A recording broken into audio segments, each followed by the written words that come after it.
नमस्कार, capital TV Uttar Pradesh में आपका स्वागत है। मैं हूं आपके साथ सबा शाहिद शेख। आज बात उन 4 नेता, अपराधी, आतंकी और जिहादी की करेंगे जो आज चक्रव्यूह के चक्र में फंसा है। उनकी कारनामों को एक्सपोज करूंगी, पूरी डिटेल में इनका कच्चा चिट्ठा खोलूंगी। तो चलिए बताते हैं आज के वो कुछ नाम जो चक्रव्यूह के चक्र में आ गए। वो है विपक्षी दल। दूसरी खबर में बात दवा माफियाओं की, तीसरी खबर में बात मदरसों की, चौथी खबर में बात ईसाई धर्मांतरण की। सबसे पहले बात विपक्षी दलों की। लोकसभा चुनाव 2024 में अब 1 साल से भी कम का समय बचा है। ऐसे में देश का सियासी पारा चढ़ता जा रहा है। बीजेपी को सत्ता से बेदखल करने के लिए विपक्षी दलों की एक साथ लाने की कवायद तेज है। तो वहीं बीजेपी का पूरा फोकस यूपी पर है, क्योंकि दिल्ली का रास्ता भी यहीं से होकर गुजरता है। यूपी में बीजेपी काफी मजबूत स्थिति में भी है। ऐसे में पार्टी ने प्रदेश की सभी 80 लोकसभा सीटों को जीतने का लक्ष्य तय किया है और इसके लिए तैयारियां भी शुरू कर दी हैं। वहीं समाजवादी पार्टी के अध्यक्ष अखिलेश यादव का दावा है कि उनका पीडीए फॉर्मूला बीजेपी के जीत के रथ पर ब्रेक लगा देगा। ऐसे में सबसे बड़ा सवाल यह है कि अगर आज लोकसभा चुनाव होते हैं तो क्या विपक्षी दलों का गठबंधन बीजेपी पर भारी होगा या फिर बीजेपी के आगे विपक्ष को एक बार फिर हार का सामना करना पड़ेगा। ये जानने के लिए हमें 2024 और 2019 के लोकसभा चुनाव का विश्लेषण करना जरूरी है। दरअसल साल 2014 में यूपी की 80 सीटों में से 71 सीटों पर बीजेपी को जीत हासिल हुई थी और 43% वोटों के साथ बीजेपी यूपी की सबसे बड़ी पार्टी बनकर उभरी। वहीं 2019 के लोकसभा चुनाव में बीजेपी का वोट प्रतिशत बढ़कर 50% तक हो गया, लेकिन सीटें घट गई और बीजेपी की 62 सीटें रह गई। इसकी एक बड़ी वजह सपा बसपा का गठबंधन भी था, जिसकी वजह से कई सीटों पर बीजेपी को हार का सामना करना पड़ा था। वहीं 2024 लोकसभा चुनाव में जहां बीजेपी को 71 सीटें मिली, तो वहीं उसकी सहयोगी अपना दल के खाते में 2 सीटें आई। समाजवादी पार्टी ने 5 सीटों पर जीत दर्ज की, तो कांग्रेस ने 2 सीटों अमेठी और रायबरेली में ही जीत हासिल की। इस चुनाव में बसपा और आरएलडी का खाता तक नहीं खुला। 2019 लोकसभा चुनाव के नतीजों की बात करें तो इन चुनावों में बीजेपी को 50% वोट मिला, लेकिन पार्टी की सीटें घटकर 62 रह गई। अपना दल को फिर 2 सीटों पर जीत हासिल हुई। सपा ने भी 5 सीटें जीती। इस चुनाव में बसपा को बड़ा फायदा हुआ और 10 सीटों पर जीत हासिल की। हालांकि 2024 के मुकाबले बसपा को वोट प्रतिशत 1% घटकर 19% रह गया। वहीं अमेठी में राहुल गांधी हार गए और कांग्रेस सिर्फ 1 सीट रायबरेली में ही जीत हासिल कर सकी।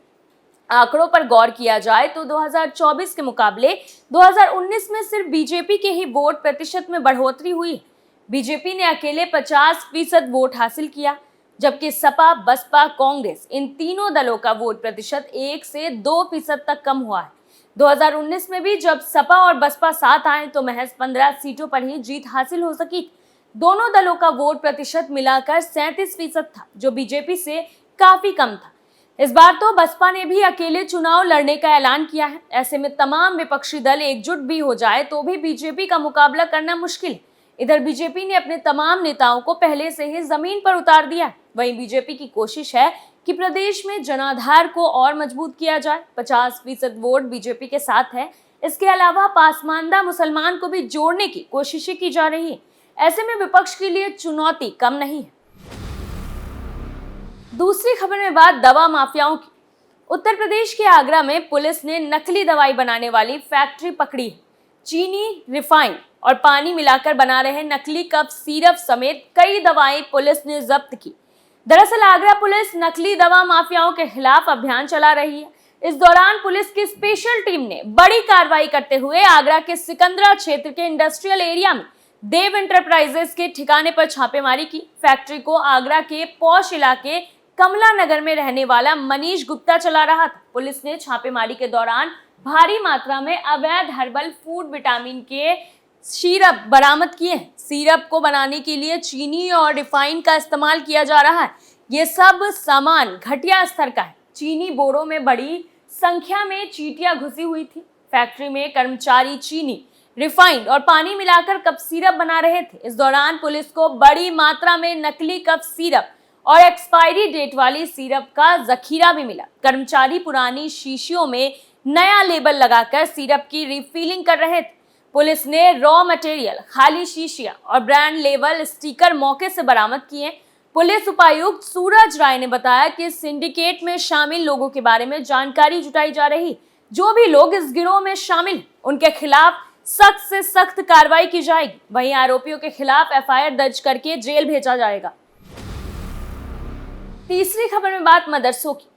उत्तर प्रदेश के वाराणसी जिले में 2 मुस्लिम महिलाओं ने सीएम योगी को अपने खून से पत्र लिखा है। अपने खून से लिखे गए पत्र में वो सीएम योगी से इंसाफ की गुहार लगा रही है। इस पत्र में उन्होंने अपने ऊपर हुए उत्पीड़न और पुलिस की कार्रवाई की हकीकत बयां की। दरअसल मुस्लिम समाज की इन महिलाओं को उम्मीद है कि इस खत के बाद उनके साथ इंसाफ होगा। पुलिस उनके पिछले 12 दिनों से एफआईआर दर्ज नहीं कर रही, लेकिन खत लिखते ही पुलिस ने फौरन एक्टिव होते हुए मुकदमा दर्ज कर लिया और जल्दबाजी में पीड़ित महिलाओं के घर नोटिस चस्पा किया। वाराणसी के जैतपुरा इलाके में रहने वाली ये शाहिदा और रोमी ने अपनी शरीर से खून निकलवाकर उससे एक पत्र लिखा है। ये पत्र वो पोस्ट से सीएम योगी को भेजेंगी। इस पत्र में उन्होंने वाराणसी के जैतपुरा थाना अध्यक्ष के ऊपर आरोप लगाया है कि 12 दिनों से एफआईआर के लिए थाने में चक्कर लगा रही, लेकिन मुकदमा दर्ज नहीं किया जा रहा है। महिलाओं का आरोप है कि मदरसे के प्रबंधक रिजवान ने उनके साथ बेईमानी की और नौकरी दिलाने के नाम पर शारीरिक संबंध बनाने का दबाव भी डाला, जिसकी तहरीर थाने में दी गई, लेकिन अभी तक कोई मुकदमा नहीं लिखा गया।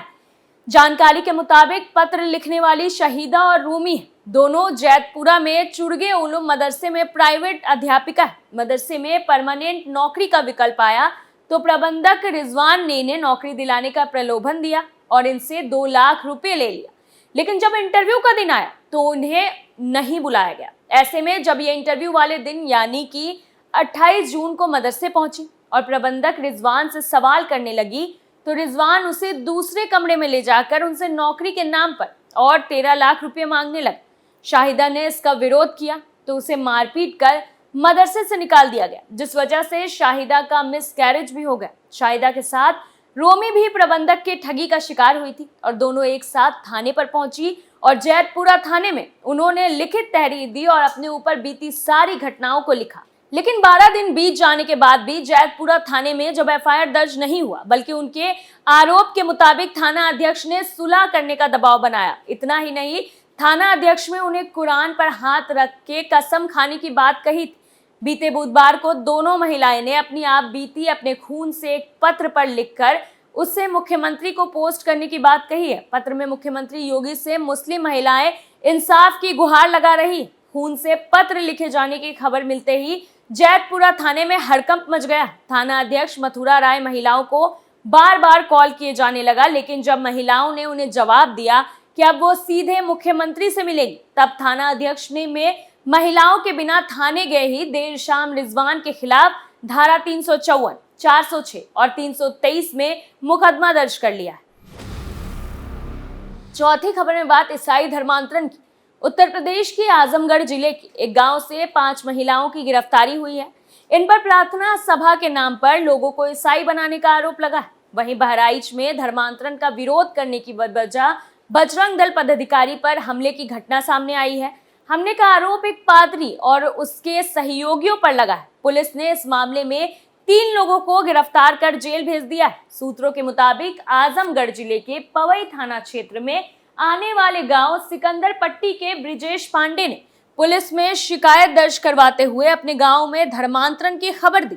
उन्होंने बताया कि विजय बिंद्र नाम के व्यक्ति के खेत में बने घर में कुछ लोग जमा हो जाते हैं और हिंदू देवी देवताओं का अपमान करने वाले संगीत बजाते हैं। ब्रिजेश ने खेत में बाहरी लोगों की मौजूदगी बताते हुए धर्मांतरण की आशंका जताई। खबर पर तत्काल पुलिस मौके पर पहुंची तो वहां लोगों का जमावड़ा मिला। पूछताछ के दौरान एक महिला ने पहले अपने शरीर पर छाले होने और प्रार्थना में आने के बाद सब ठीक होने का दावा किया। वहीं तलाशी के दौरान पुलिस को मजहबी साहित्य और तस्वीरें, झाड़ फूक से जुड़ी चीजें और वाद्य यंत्र मिले। पुलिस ने डरा धमका और बहला फुसलाकर धर्मांतरण कराने के आरोप में 5 महिलाओं को गिरफ्तार किया। इनके नाम कुसुम, संगीता, सोनवर्षा, आशा और लक्ष्मी। ये सभी सुल्तानपुर और जौनपुर जिले की रहने वाली है। वहीं बहराइच जिले में एक पादरी पर साथियों सहित बजरंग दल के पदाधिकारी पर हमले का आरोप लगाया। थाना नानपारा में दर्ज एफआईआर में बजरंग दल के अवध प्रांत विभाग संयोजक दीपांशु श्रीवास्तव ने बताया कि कुछ समय पहले उन्होंने हिंदू देवी देवताओं को अपशब्द कहे जाने की शिकायत पुलिस में दर्ज कराई थी। इसके चलते पादरी अनिल ने उन्हें देख लेने की धमकी दी थी। वहीं दीपांशु ने बताया है कि 11 जुलाई 2023 को एक धार्मिक अनुष्ठान के बाद वो अपने घर लौट रहे थे। रास्ते में 2 बाइकों पर सवार 4 लोगों ने उन पर घात लगाकर हमला किया। दीपांशु ने बताया कि हमलावर डंडों और लोहे की रॉड से लैस थे। हमलावरों ने उन्हें जान से मार डालने की भी धमकी दी। पुलिस ने दीपांशु की शिकायत पर आईपीसी की धारा 307 और 504 के तहत एफआईआर दर्ज किया है।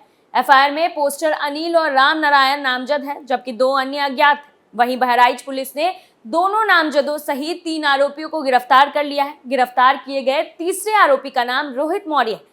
पुलिस के मुताबिक चौथे आरोपी की तलाश की जा रही। फिलहाल के लिए चक्रव्यूह में मेरे साथ इतना ही। ऐसे तमाम बड़ी खबरों के लिए देखते रहिए कैपिटल टीवी उत्तर प्रदेश। नमस्कार।